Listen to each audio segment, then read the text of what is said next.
Alright, and we're back mga kalabo. So for today's video ay pag-usapan naman natin ang bagong Yamaha Aerox 155 Standard version 3 2025.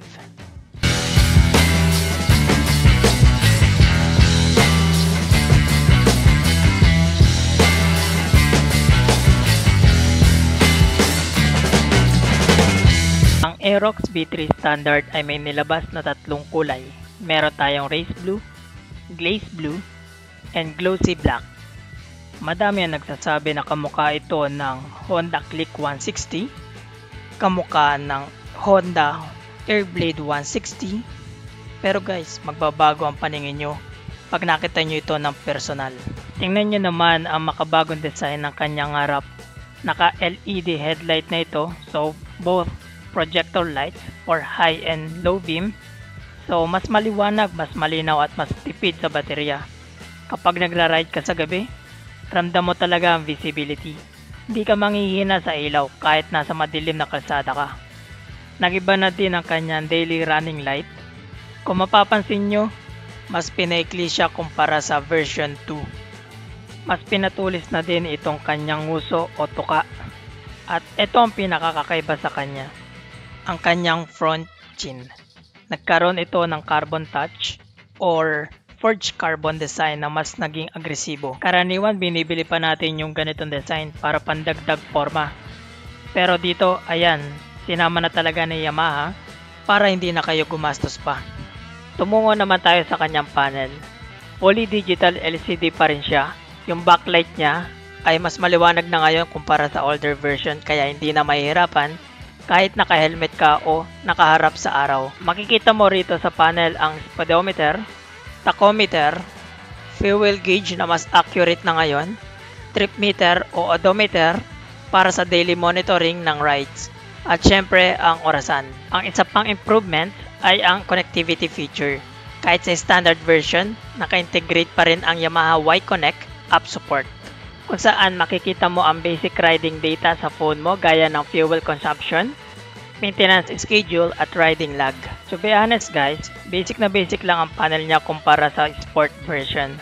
Ganun pa man, random mo pa rin ang pagka-high-tech niya dahil sa app integration. Si standard version nga pala ay gumagamit pa rin ng susi kumpara sa sport version na nakakilis na. Ito naman ang kanyang mga buttons. Nasa right side ang hazard button, pati na rin ang starter button. Nasa left side naman ang high beam and low beam, pati na rin ang left turn at right turn signal. Nandito na rin ang menu button, pati na rin ang horn button. And ito guys, pakita ko na rin sa inyo kung ano itsura ng signal light, hazard light, pati na rin ang low and high beam niya sa harap.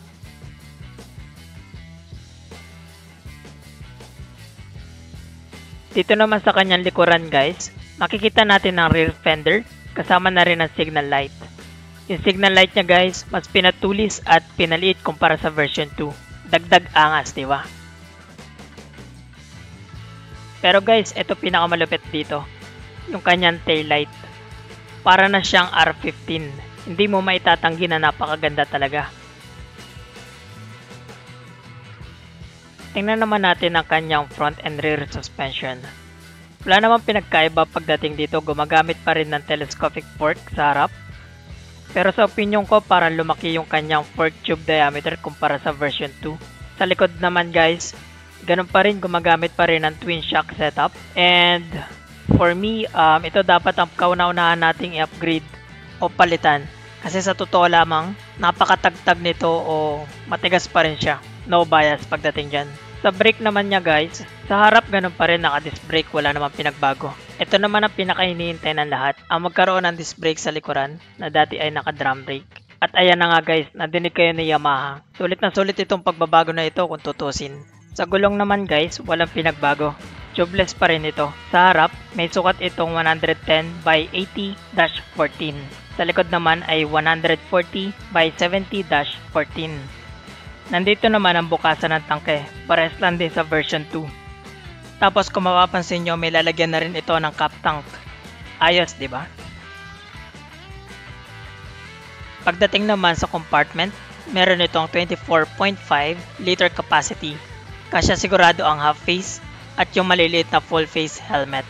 May fast charging Type-C USB port na din ito sa kanyang side pocket compartment na napakalaking tulong lalo na kung mabiyahe tayo na malayo at kailangan natin mag-charge ng ating mobile devices. Ang hindi lang maganda dito guys, hindi kasya ang isang cellphone. So ang may lalagay lang natin dito ay yung mas maliliit na bagay. At oo nga pala guys, CVT pa rin siya, so pwede nyo pa rin kalikutin o palitan ng panggilid. At liquid cooled pa rin na may VVA or variable valve actuation. Ibig sabihin, kahit low RPM or high RPM, consistent at smooth ang power delivery. 5.5 liter pa rin nga pala ang gas tank nito na may 45 km per liter. Ito ay may bigat na 126 kg. Ito ay may SRP price na 125,900 pesos dito sa Pilipinas. At nga pala, big thanks sa ating tropa na nagpahiram ng kanyang bagong labas na Aerox. Share ko na lang din sa inyo guys, nailabas niya lang to ng 124,000 cash. Kung gusto nyo malaman kung saan nakuha, mag-comment down below na at sasagutin natin yan. So ano sa tingin nyo mga kalabo? Worth it ba para sa inyo ang bagong Aerox V3 Standard? And guys, huwag kalimutan mag-subscribe at i-press ang bell icon para lagi kayong updated sa mga bago nating ride reviews at moto content.